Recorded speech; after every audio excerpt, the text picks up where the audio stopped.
कैसे हैं आप? नमस्कार।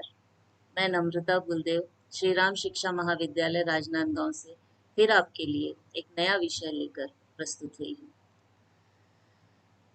प्रायोगिक श्रृंखला के अंतर्गत जो आपके प्रैक्टिकल पेपर है, प्रैक्टिकल के अंतर्गत मैं दूसरा प्रयोग लेकर आपके सामने आई हूँ, जो आपके लिए कंपल्सरी, यह प्रपत्र पर आधारित प्रयोग है। प्रयोग क्रमांक 2, इसके अंतर्गत मैं आज आपके लिए जो प्रयोग लेकर आई हूँ वह है उपलब्धि परीक्षण। आप सभी जानते हैं, शिक्षा के क्षेत्र से जुड़े हुए हैं, तो आप जानते हैं कि उपलब्धि क्या होती है। थोड़ा सा मैं यहाँ इंट्रोडक्शन अगर देना चाहूँ तो जब विद्यार्थी स्कूल में, शाला में जो भी सीखता है वह उसका उसकी जानकारी लेना, या वह कितना सीख चुका है या वो कितना ज्ञान प्राप्त कर चुका है और वो किस स्तर का है, उसके स्तर को, उसके ज्ञान को परखने के लिए उपलब्धि परीक्षण किए जाते हैं। आप लोग भी स्कूलों में पढ़े हैं, इन महाविद्यालयों में पढ़ रहे हैं, तो जो भी हम कार्य करते हैं या जो भी कार्य हम सीखते हैं, उस सीखने के बाद में उसका मूल्यांकन करने के लिए हम इस प्रकार के परीक्षण करते हैं। अब आपके सामने प्रस्तुत है उपलब्धि परीक्षण। उपलब्धि परीक्षण जहाँ यहाँ पर हम GCAT प्रपत्र का प्रयोग कर रहे हैं, तो उपलब्धि परीक्षण के अंतर्गत GCAT का फुल फॉर्म है जनरल क्लासरूम अचीवमेंट टेस्ट। उपलब्धि परीक्षण है ये, तो सामान्य कक्षा उपलब्धि परीक्षण, सामान्य कक्षा उपलब्धि परीक्षण, इसका ये फुल फॉर्म है। इसके बारे में हम बात करेंगे। तो उपलब्धि जब विद्यार्थी किसी कार्य को, जब विद्यार्थी अपना सीखी गई चीजों का, जब हमको शिक्षक को जानना होता है और विद्यार्थी भी स्वयं को परखना चाहता है, या स्वयं जो भी सीखा है उसने, उस सीखी गई चीजों के बारे में जब वो बात करना चाहता है या प्रूफ सिद्ध करना चाहता है, तो यह उपलब्धि परीक्षण के अंतर्गत आता है। तो उपलब्धि के बारे में हम बात करेंगे, जिसमें शिक्षक जो है वो अपने विद्यार्थियों की जांच करता है एक तरह से, या उसने जो भी सीखा है उसका वह एनालिसिस करता है। उसकी योग्यता को परखने के लिए हम उपलब्धि परीक्षण करते हैं। चलिए आपको मैं थोड़ा डेफिनेशन बता दूं। डेफिनेशन आपको बुक्स में मिल जाएंगी। शैक्षिक उपलब्धि परीक्षण वह परीक्षण है जो एक विषय या पाठ्यक्रम के विषयों में व्यक्ति के ज्ञान, समझ और कौशल का मापन करता है। फ्रीमैन के अनुसार है ये। इससे स्पष्ट है कि हम किसी या उपलब्धि परीक्षण क्यों करते हैं, किसी विषय, किसी पाठ्य वस्तु या पाठ्यक्रम में क्या सीखा गया, व्यक्ति ने क्या सीखा, क्या कौशल उसका डेवलप हुआ, उस पर हम या देखते हैं, परखते हैं। फिर दूसरी एक और डेफिनेशन ले लीजिए, ज्यादा सरल और सादे शब्दों में है। एक उपलब्धि परीक्षण यह जानने के लिए प्रयुक्त किया जाता है कि व्यक्ति ने क्या और कितना सीखा, और वह यह सीखा गया कार्य कितनी कुशलता से कर लेता है। इस दो परिभाषाओं को बताने के बाद मुझे बहुत ज्यादा उपलब्धि परीक्षण पर बोलने की आवश्यकता नहीं है। वैसे भी हम उपलब्धि किसी भी परीक्षण को करते हैं तो उसमें थ्योरी जो है वो हम बहुत ज्यादा डिटेल में नहीं लेते हैं। उसमें हमें जितनी आवश्यक होती है बस उतनी ही हमें थ्योरी या उतने ही हमको विवरण देना होता है। चलिए, उपलब्धि परीक्षण इसका शिक्षा के क्षेत्र में बहुत महत्व है, तो इसके महत्व की हम बात कर लेते हैं। यहाँ मैंने कुछ महत्व लिख कर रखे हैं, वो आप उसको देख सकते हैं कि इसका प्रयोग जब भी हम करते हैं तो अलग अलग क्षेत्रों में जो भी व्यक्ति होते हैं उनके चयन करने के लिए या विद्यालय में प्रवेश करने के लिए हमको उपलब्धि उनकी जानने की आवश्यकता होती है, तब हम इसका उपयोग करते हैं। या फिर कभी शैक्षिक या व्यावसायिक जब हमको गाइडेंस देना होता है, कभी बच्चे से एक स्तर से दूसरे स्तर पे जाते हैं, एक कक्षा से दूसरी कक्षा में जाते हैं, कभी विषय चयन करना है, तो वो उस विषय में कितना सीखे हैं, कितना पाए हैं, कितना कुशलता से वो अपने आप को प्रस्तुत कर पा रहे हैं, ये सब देखने के लिए भी हमको उपलब्धि परीक्षण की आवश्यकता पड़ती है। फिर हमको अगर किसी बच्चे का आपस में तुलना करनी है, विद्यार्थियों की या विद्यालयों के बीच में जब हमको तुलना करनी होती है, तब भी हमें उपलब्धि परीक्षण की आवश्यकता पड़ती है। सकता है। फिर कभी कभी इसकी सहायता से अध्यापक या शिक्षक जो होते हैं वो शिक्षकों को भी परखा जा सकता है। शिक्षक भी अपने अपना मूल्यांकन कर सकता है, अपनी प्रभावशीलता को जान सकता है, या अपने उसने क्या उसे कैसे किस नियम का पालन करना चाहिए, किस शिक्षण सूत्र का या शिक्षण विधि का प्रयोग करना चाहिए, तो वो अपने आप में क्या सुधार कर सकता है इस दौरान, वो भी वह देख सकता है। एक शिक्षक के लिए भी महत्वपूर्ण होता है। इस तरीके से उपलब्धि पक्ष परीक्षण के कुछ महत्व हैं। ये महत्व आप देख सकते हैं और इसको हम कवर करते हैं, इसके अंतर्गत लिखते हैं प्रयोग में जब लिखने की बारी आती है। चलिए अब हम थोड़ा सा डिस्कस कर लेते हैं कि उपलब्धि परीक्षण की विशेषता क्या है। उपलब्धि परीक्षण बहुत महत्वपूर्ण है, ये तो हमने समझ लिया। इसकी विशेषता क्या है कि इसका उद्देश्य पूर्व निर्धारित होता है। इसलिए जो है पहले से, जब हम उपलब्धि परीक्षण, आपने देखा होगा कि जब किसी चीज का परीक्षण हमको करना होता है, किसी चीज को जांचना होता है कि किसने क्या सीखा या किसने, तो हम उससे उसके लिए विषय निर्धारित करते हैं, समय सीमा निर्धारित करते हैं, कई बिंदुओं को हम पहले से निर्धारित कर लेते हैं। और उसमें मार्किंग कितने की होगी, किस स्तर के बच्चे होंगे, वो सारी चीजें हम देखते हैं, तो ये पूर्व निर्धारित होता है। फिर ये परीक्षाएं जो होती हैं विभिन्न कक्षाओं के विद्यार्थियों के लिए अलग अलग होती है। उपलब्धि परीक्षण हमेशा अलग अलग कक्षाओं के या अलग अलग आयु वर्ग के विद्यार्थियों के लिए, या अलग अलग क्षेत्रों को जब हम में उपलब्धि देखना चाहते हैं, तो उन क्षेत्रों से, उन विषय से संबंधित विषय वस्तु का उसमें समावेश किया जाता है, या वो परीक्षण उनके लिए अलग अलग किए जाते हैं। फिर यह है, इसकी जो पाठ्य वस्तु होती है वो छात्रों के स्तर, योग्यता, रुचि, उनकी क्षमताओं के अनुकूल होती है। तो ये हमें ध्यान रखना पड़ता है कि वो किस स्तर के हैं, किस किसकी उपलब्धि हम परख रहे हैं, या किस विषय से संबंधित कर रहे हैं, या हम समूह में कर रहे हैं, या हम इंडिविजुअल कर रहे हैं, वो हमें ध्यान रखना पड़ता है। फिर इसका एक और इसकी विशेषता होती है कि इसका प्रशासन जो है वो अंक और समय सीमा, इसका जो हम जिस इसका जो प्रयोग करते हैं, तो उसमें समय सीमा, अंकन आदि पहले से, तो पहले ही हम बात कर चुके हैं कि हर चीज निश्चित होता है। फिर इसमें प्रश्न जो होते हैं वो वस्तुनिष्ठ होते हैं, जिसके कारण अंक प्रदान करने में का, जब इसको हमको कि मार्किंग करने में कोई भी दिक्कत नहीं आती, क्योंकि वस्तुनिष्ठ, वस्तुनिष्ठ क्या मतलब आपको पता है? वस्तुनिष्ठ मतलब सटीक उत्तर वाला होता है। इसमें किसी प्रकार का कोई फैलाव या कोई ऐसे दुविधा नहीं उत्पन्न हो सकती, क्योंकि सटीक उत्तरों का दिया जाता है। वस्तुनिष्ठ टाइप के प्रश्नों का चयन किया जाता है, तो उनके उत्तर में हमको अंकन करने में किसी भी प्रकार की परेशानी नहीं होती है। फिर इन प्रश्नों की संख्या बहुत अधिक होती है, तो जिसके कारण ये जो इसमें कोई चांस या तुक्का मार देने वाला, या जो बच्चा सीखेगा, जिस वो जैसा पढ़ेगा उसका उत्तर वह वैसा ही सटीक रूप से देगा। और इसमें किसी प्रकार का कोई भाग्य से लग गया, क्योंकि एक क्वेश्चन में अगर बच्चों को हम प्रश्नों की बहुत बड़ी श्रृंखला दे रहे हैं और उन उसमें विविध आयामों, विविध चीजों को, विविध प्रकरणों को छूने की कोशिश कर रहे हैं, टॉपिक्स उसमें कवर कर रहे हैं, तो फिर इसमें हम भाग्य से एक या दो सही कर सकते हैं, या अवसर हम मौका हमको एक दो बार ही सही लग सकता है, लेकिन लंबी श्रृंखला में ये संभव नहीं होता। तो ये बहुत बड़ी इसकी विशेषता होती है। इसलिए उपलब्धि परीक्षण बहुत ही एक तो ये मानकीकृत भी होते हैं, और उपलब्धि परीक्षण हमेशा सटीक माने जाते हैं। उस परीक्षणों को में हम उससे हमको शालेय क्षेत्रों में इसका उपयोग करना बहुत अच्छा रहता है। बहुत अच्छे परिणाम प्राप्त होते हैं।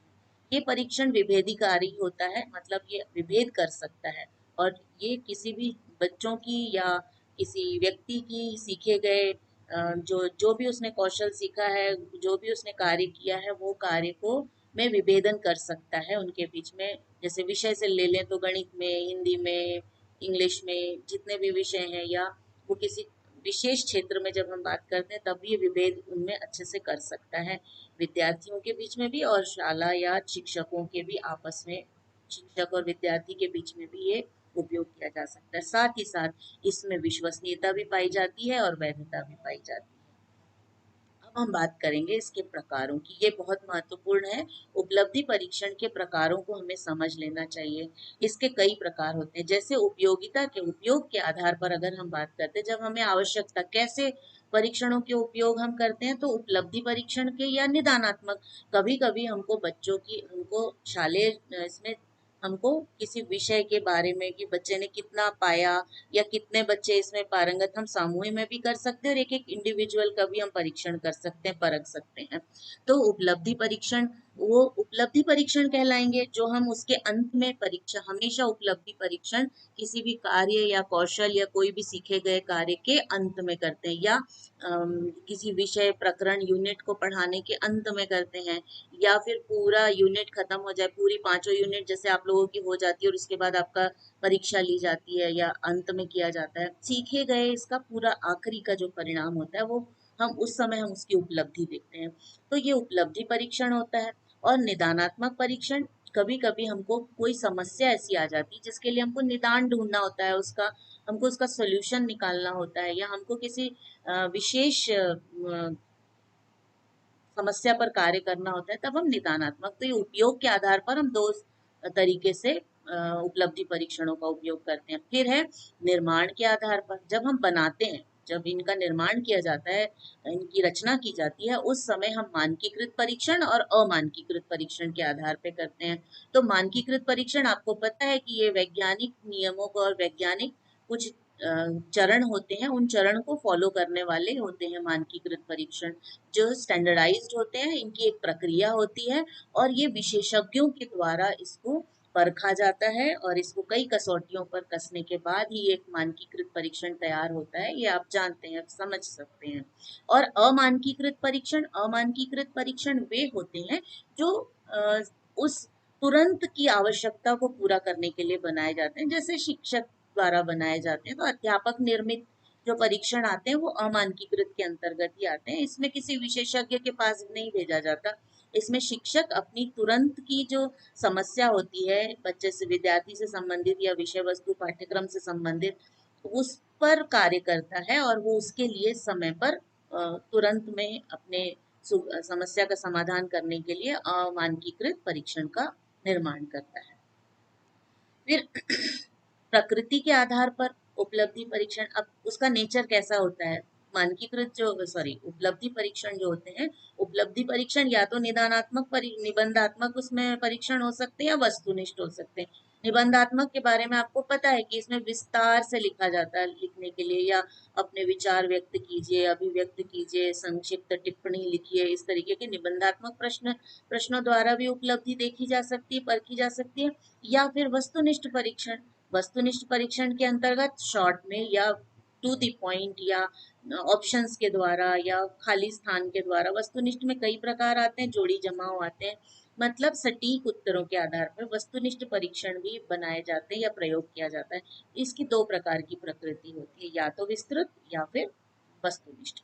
और फिर चौथा टाइप होता है इसका अभिव्यक्ति के आधार पे, जब उपलब्धि परीक्षण ली जाती है तो किया जाता है, तो उसके अंतर्गत अभिव्यक्ति के आधार पर हम बनाते हैं कि हम किस तरीके से कर सकते हैं। तो एक मौखिक प्रकार होता है, लिखित प्रकार होता है, प्रायोगिक प्रकार हो सकता है।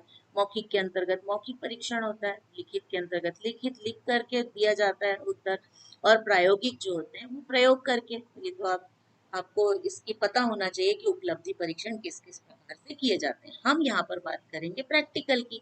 अब हमारा प्रयोग यहाँ से, यहाँ तो हमने उसके बारे में विवरण समझा, अब हम सही प्रयोग हमारा प्रारंभ होता है। प्रयोग यहाँ से सबसे पहले आपको हेडिंग डालनी होती है, प्रयोग की हेडिंग होती है, उसके बाद आपका उद्देश्य। तो उद्देश्य के अंतर्गत यहाँ हम सामान्य कक्षा उपलब्धि परीक्षण की सहायता से विद्यार्थियों की उपलब्धि परीक्षण ज्ञात करेंगे। ये हमारा उद्देश्य है कि हम जीसीएटी की सहायता से विद्यार्थियों की उपलब्धि ज्ञात कर रहे हैं। फिर अब परिचय, दूसरा पॉइंट हमारा होता है, पिछले बार भी हमने समझा था परिचय के बारे में। तो परिचय में प्रायोज्य और प्रयोगकर्ता का संपूर्ण विवरण इसके अंतर्गत, उनका डिटेल इसके अंतर्गत लिखा जाता है। फिर है ऐतिहासिक और सैद्धांतिक पृष्ठभूमि। ऐतिहासिक और सैद्धांतिक पृष्ठभूमि के अंतर्गत भी मैंने आपको बताया था कि ऐतिहासिक और सैद्धांतिक पृष्ठभूमि में उसका ये प्रयोग कब किया गया, इसका कब इसका शुरुआत हुई, या इसकी आवश्यकता क्यों पड़ी, किस मनोवैज्ञानिक ने इसकी शुरुआत की, और किसने उसके बारे में थोड़ी बहुत जानकारी हम इस ऐतिहासिक और सैद्धांतिक पृष्ठभूमि के अंतर्गत। एक भाग होता है प्रयोग से संबंधित। पृष्ठभूमि, और फिर दूसरा होता है हमारा विवरण। विवरण के अंतर्गत हम उसका जो टॉपिक, जैसे हमने यहाँ पे जीसीएटी लिया है, मतलब उपलब्धि लिया है, तो उपलब्धि के अंतर्गत हम उपलब्धि का अर्थ, उपलब्धि की परिभाषा, उपलब्धि के उद्देश्य, उसकी विशेषताएं, प्रकार, जो मैंने इसके पहले आपसे डिस्कस किए, वो सारा वर्णन इसके अंतर्गत लिखा जाता है। इसके बारे में थोड़ा सा हम इसको लिखते हैं शॉर्ट में। उसके बाद है हमारा परीक्षण विवरण। अब इसमें इस परीक्षण विवरण वाली हेडिंग के अंतर्गत हम पूर्णतः इस प्रयोग को, जीसीएटी के बारे में हम लिखते हैं कि ये परीक्षण क्यों किया जा रहा है, ये कितने उम्र के बच्चों के लिए पर किया जाता है, किस आयु वर्ग के बच्चों पर किया जा रहा है, फिर इसमें किन किन चीजों का के द्वारा हम बच्चों की उपलब्धि किस प्रकार देखेंगे, ये कितना प्रभावी है, इसकी विश्वसनीयता कितनी है, इसकी वैधता कैसी है, और इसमें क्या निर्धारित किया गया है, कितने प्रश्न इसके अंतर्गत समाहित किए गए हैं, ये सारा परीक्षण विवरण के अंतर्गत आता है। अब यहाँ से हमारा एक्चुअल प्रयोग प्रारंभ होता है। यहाँ से हम लिखते हैं समस्या, जो हमारी प्रॉब्लम होती है, पिछले प्रयोग में भी हम डिस्कस कर चुके हैं। समस्या सामान्य कक्षा उपलब्धि परीक्षण द्वारा प्रायोज्य की संबंधित विषयों में अर्जित उपलब्धि का मापन करना है। मतलब जो जो विषय उसमें संबंधित जो विषय है, उन विषय से संबंधित प्रयोग जो हम कर रहे हैं, इस प्रयोग में उन विषय से संबंधित बच्चे की उपलब्धि का मापन करेंगे हम।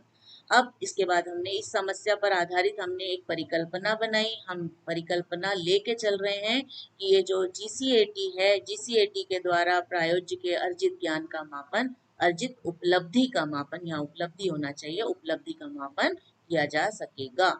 अब हम उसके अंतर्गत चर की बात करते हैं, तो स्वतंत्र चर और आश्रित चर। स्वतंत्र चर में जीसीएटी प्रपत्र में दिए गए जितने भी प्रश्न है वो स्वतंत्र हैं हमारे, तो वो प्रश्न जो है या क्वेश्चनायर जो है वो हमारा स्वतंत्र चर होगा।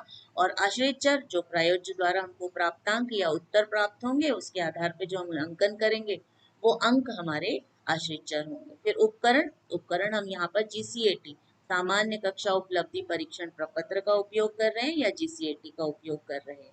अब हम करेंगे नियंत्रण एवं सावधानियां।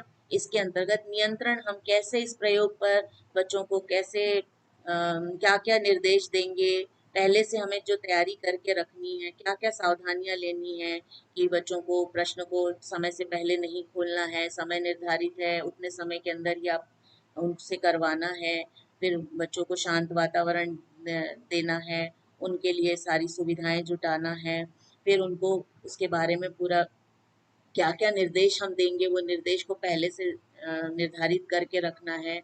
और फिर उसके बाद इसमें हम सावधानी रखेंगे कि बच्चे जो हैं वो नर्वस ना हो, परेशान ना हो, तो बीच बीच में उनको कैसे निर्देश दिए जाएंगे, समझाए जाएंगे, वो सारी चीज़ें हमको इसके अंतर्गत लिखना पड़ता है। फिर निर्देश, हम जो इंस्ट्रक्शंस देंगे कि विद्यार्थी को बैठाने के बाद उनको सामान्य करेंगे, फिर उनको समझाएंगे कि आपकी उपलब्धि उपलब्धि को ज्ञात करने के लिए ये आप पर परीक्षण किया जा रहा है, इसमें ये प्रपत्र दिया जा रहा है, प्रपत्र के सभी प्रश्न करना आपके लिए अनिवार्य है, प्रश्नों की श्रृंखला जो है उसे पढ़कर अच्छे से आराम से उत्तर दें, जो भी निर्देश हम उससे प्रयोग से संबंधित है, परीक्षण से संबंधित है, वो निर्देश देंगे। इसमें 3 भाग होंगे, हमारा ये परीक्षण 3 भाग में विभाजित है, तो इसमें 3 भाग होंगे, कौन कौन से होंगे, किस पर आधारित होंगे, प्रश्न कैसे होंगे, वो आप समय समय पर और उस एक साथ उनको निर्देश दे सकते हैं।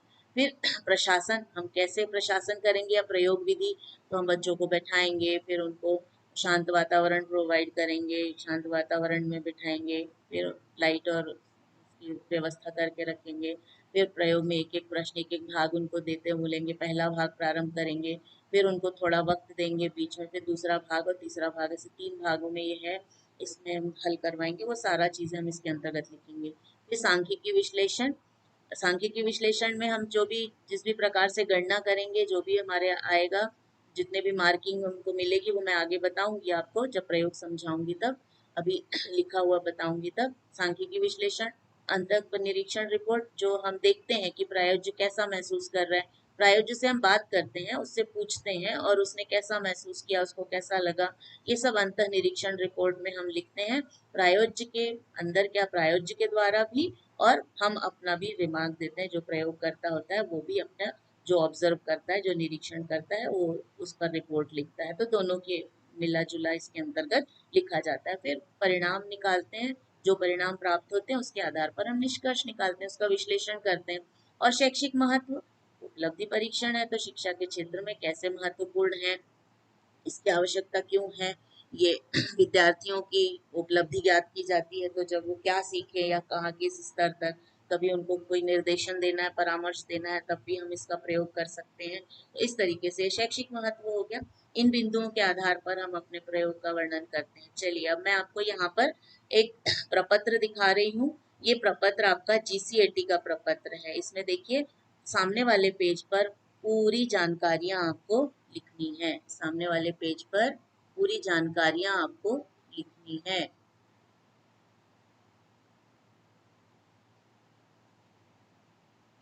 ये देखिए, आप इस पे पूरी इंफॉर्मेशन जो प्रायोज्य की है वो पूरी लिखते हैं। ये किसके द्वारा बनाया गया है? ये डॉक्टर ये एन सेनगुप्ता और सिंह के द्वारा, सेनगुप्ता और सिंह के द्वारा बनाई गई ये परीक्षण का हम प्रयोग, जीसीएटी प्रपत्र का हम प्रयोग इसमें इस प्रयोग के अंतर्गत कर रहे हैं। इसमें स्कोरिंग के लिए सामने में टेबल भी दिया हुआ है, जिसके आधार पर जिसमें हम मार्किंग करेंगे। ये हमारे काम का रहता है, प्रायोज्य के काम का रहता है, प्रयोगकर्ता के काम का रहता है।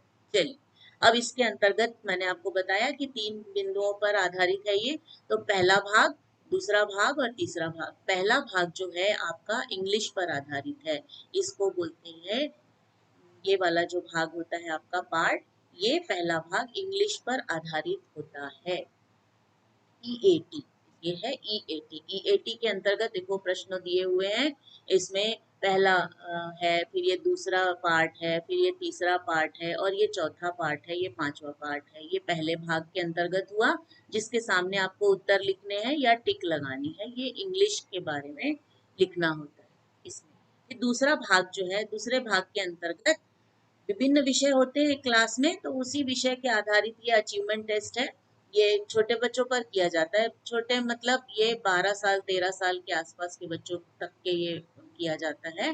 तो मिडिल स्कूल के बच्चे या छठवीं सातवीं के बच्चों के ऊपर ये प्रयोग किया जाता है। ये हम जो प्रपत्र ले रहे हैं, ये प्रपत्र हमारा 7th क्लास के लिए, यहाँ पे देखिए आप, क्लास 7th के लिए है। ये 6th और 7th के बच्चों के ऊपर किया गया है इसका, ये वाला जो हम प्रयोग करवा रहे हैं, ये 7th क्लास के लिए है ये प्रपत्र। तो चलिए अब ये देखिए, यहाँ पर गणितीय है, गणित के बारे है, संबंधित है, या इसको विज्ञान से संबंधित बोला जाता है, तो इसको एसएटी बोला जाता है। तो ये है साइंस अचीवमेंट टेस्ट, ये साइंस से संबंधित है। इसमें साइंस से संबंधित प्रश्न दिए गए हैं और इन प्रश्नों को, विज्ञान पर आधारित प्रश्नों को हल करना है। फिर तीसरा भाग जो है ये है आपका सोशल साइंस पर, इसलिए इसको SSAT बोला जाता है। ये सोशल साइंस पर आधारित है। इसमें सोशल साइंस से संबंधित प्रश्न है, उसके सामने ऑप्शंस है और उन ऑप्शंस को हमको उसमें से सही का चुनाव करना है। तो ये हमारा प्रपत्र हल हो जाएगा। प्रपत्र हल करने के बाद हमें मैनुअल की जरूरत पड़ती है। क्यों? मैंने पिछले बार भी बताया था, मैनुअल देखना हमें बहुत जरूरी होता है आना। तो मैनुअल के अंतर्गत ये है इसका अचीवमेंट टेस्ट का मैनुअल। इस मैनुअल के अंतर्गत इसके अंदर हमको सारी ही प्रयोग से संबंधित जानकारी दी हुई रहती है। देखिए मैनुअल में दिया हुआ है, ये क्लास 6 और 7 के बच्चों के ऊपर किया जाता है। ये A.K. सिंह और ये मिसेस सेन गुप्ता के द्वारा बनाया गया है ये। अब देखिए इस प्रयोग के अंतर्गत हम ये कुछ इंस्ट्रक्शंस दिए हुए हैं, हमारे लिए ये ज़्यादा ज़रूरी नहीं है। देखिए इसमें ये जो स्कोरिंग दी हुई है, देखिए इसके अंतर्गत दिया हुआ है कि ये इंग्लिश अचीवमेंट, पहला पार्ट जो हमारा इंग्लिश अचीवमेंट है, दूसरा पार्ट जो है हमारा ये साइंस अचीवमेंट टेस्ट है और थर्ड है हमारा सोशल स्टडीज अचीवमेंट टेस्ट। ठीक, प्रत्येक जो है उसमें, इसमें 35 मार्क्स हैं, ऐसे टी के अंतर्गत 35 स्कोर है और जो इसके अंतर्गत मैक्सिमम जो स्कोर SST के अंतर्गत 30 है। ये टोटल 100 मार्क्स का क्वेश्चन पेपर है, जिसके अंतर्गत हम उस आधार पे हम मार्किंग करेंगे। इसके अंतर्गत ये भी बताया गया है कि ये जो टेस्ट के अंतर्गत जो भी मार्किंग होगी, इसका टेबल में आंसर दिए हुए हैं। तो ये देखिए ये आंसर की है, आंसर की ये 6th क्लास के लिए है, ये जो आंसर की है ये 6th क्लास के लिए है। इसमें आंसर की का तरीका दिया है कैसे हमको चेक करना है। ये है हमारी 7th की जो हमारे लिए जरूरी है। हमने 7th का क्वेश्चन पेपर लिया है, तो ये 7th क्लास की आंसर शीट है। इस आंसर शीट के अंतर्गत देखिए पहला क्वेश्चन EAT, जो आप देखिए यहाँ देख सकते हैं EAT में पहले पार्ट का जो था उसमें मैंने आपको बताया था भागों में विभाजित था। तो पहले पार्ट में 1 से 15 तक के एक एक नंबर देना है।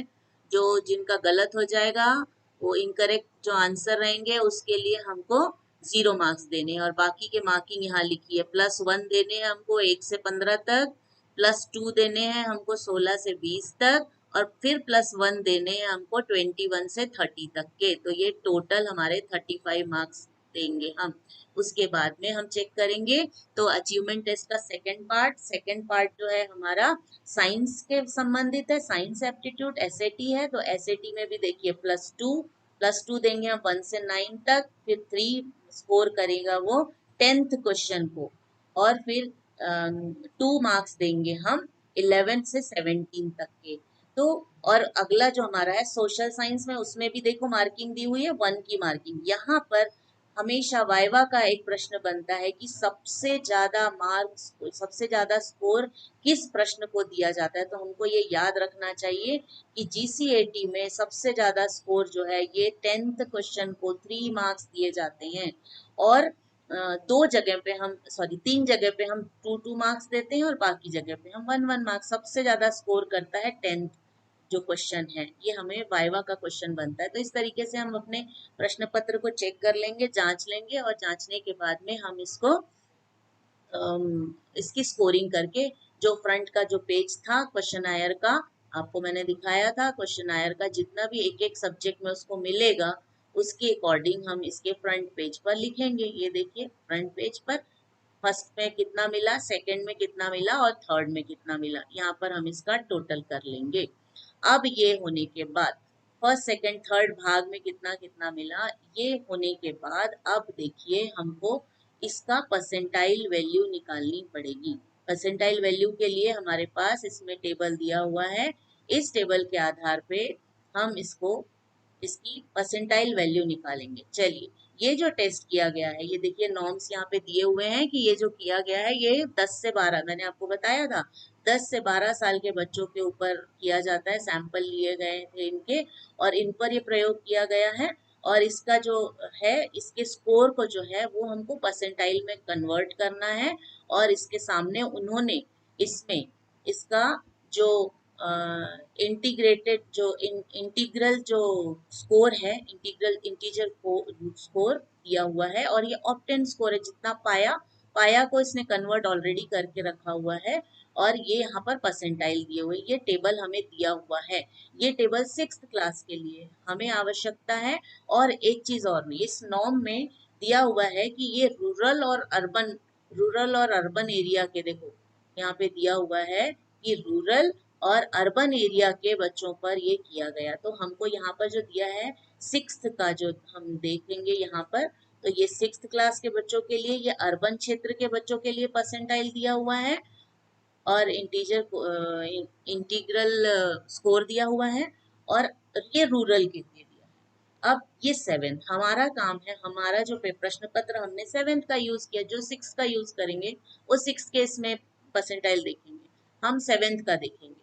तो 7th के अंतर्गत हमारा यहाँ पे देखिए, यहाँ परसेंटाइल दिया हुआ है, यहाँ ऑप्टेंट स्कोर दिया हुआ है, और ये इंटीग्रल स्कोर दिया हुआ है। तो अब ये ऑलरेडी अपने आप इसने कन्वर्ट कर दिया, हमें केवल इसको देखना होता है। हमारे जो तीनों भाग में से जो टोटल आता है, जो कुल हमको प्राप्त होता है 100 में से, उसको हम इसमें देखते हैं। जैसे हमारे स्टूडेंट का अगर एग्जाम्पल लें कि 65 आया, अब 65 इसमें कहीं दिया तो नहीं है, लेकिन 63 से बड़ा है, लेकिन 66 से वो छोटा है। तो ये 65 से बड़ा होने के कारण इनके बीच में तो कोई यहाँ परसेंटाइल है नहीं, तो ये इसमें शिफ्ट हो जाएगा, इसमें समाहित है वो 56 जो है 55 56 में समाहित है, क्योंकि इससे बड़ा है। तो हम इसकी जो वैल्यू लेंगे वो P60 लेंगे। तो हमारे विद्यार्थी की जो जिसने कितने पाया है, ऑप्टेन मार्क्स अगर उसके 65 है तो उसको उसकी परसेंटाइल वैल्यू कितनी होगी, P60, और उसकी इंटीग्रल वैल्यू कितनी होगी, 67 होगी। तो अब हमको काम है परसेंटाइल वैल्यूज। परसेंटाइल वैल्यू देखने के बाद हम अर्बन एरिया में आते हैं, जो रूरल एरिया में आते हैं वो रूरल का स्कोर देखेंगे। हमारा जो महाविद्यालय या हम जिन पर प्रयोग कर रहे हैं, जिन बच्चों पर हम प्रयोग कर रहे हैं, वो अर्बन एरिया के हैं, इसलिए हमने अर्बन में देखा। अब इसके बाद में जो ग्रामीण क्षेत्र वाले हैं वो रूरल में देखेंगे। अब हम यहाँ पर उस परसेंटाइल को ज्ञात करने के बाद हम अपने पास नोट कर लेंगे, हमारा आया था P60। P60 तो हमारा किसके अंतर्गत आएगा, यहाँ पर आएगा 50 से 69 के बीच में आएगा। तो हमारे स्टूडेंट का एवरेज, इसका जो डिस्क्रिप्शन आएगा या इसके बारे में हम अगर कोई ग्रुप ग्रेड में अगर हम इसको डालते हैं तो वो एवरेज होगा। हमारे बच्चे का उपलब्धि जो होगी वो एवरेज होगी, क्योंकि हमारा परसेंटाइल रेंज जो है वो यहाँ पे आ रही है। इस तरीके से हम विद्यार्थियों की उपलब्धि को ज्ञात करेंगे। उपलब्धि परीक्षण के जो है, हम शिक्षक जब भी बनाते हैं, मैंने आपको बताया था कि शिक्षा के क्षेत्र में हम दो स्तर पे बनाते हैं। एक तो हम बनाते हैं मानकीकृत, और दूसरा लेते हैं मानकीकृत। यही है जो प्रपत्र आपके सामने, प्रपत्र पर आधारित या किस उनके उपलब्धि देखनी है हमको किसी विशिष्ट रूप से, तब हम प्रपत्र जो मानकीकृत होते हैं, स्टैंडर्डाइज्ड होते हैं, इनमें स्टैंडर्ड जो जो चरण होते हैं मानकीकरण के वो सारे फॉलो करते हुए और परीक्षा विशिष्ट लोगों के द्वारा या किसी विशेषज्ञों के द्वारा ये बनाया जाता है। और ये मानकीकृत परीक्षण हो गया। और जो विद्यार्थियों टीचर्स के द्वारा, अध्यापकों के द्वारा अपने विद्यार्थी के लिए बनाया जाता है, वो आप जानते हैं, आप देखते हैं टेस्ट के लिए कोई यूनिट खत्म होने के बाद यूनिट टेस्ट लिया जाता है या हाफ ईयरली लिया जाता है। हाफ ईयरली में उतने पोर्शन को कंप्लीट करने तो बच्चों की अचीवमेंट क्या रही, तो या फिर एनुअल एग्जाम लिया जाता है। तो इस तरीके से ये उपलब्धि परीक्षण अध्यापक निर्मित कहलाते हैं, ये अमानकीकृत कहलाते हैं। तो ये हमारा प्रयोग था। इस प्रयोग का आप पूरी तरीके से फायदा उठा सकते हैं। इसमें मैं इससे संबंधित आपको मैं एक बार पुरानी स्लाइड्स दिखा दूं, जिसके अंतर्गत हम प्रयोग हम इसको एकदम स्टार्टिंग में चले जाते हैं।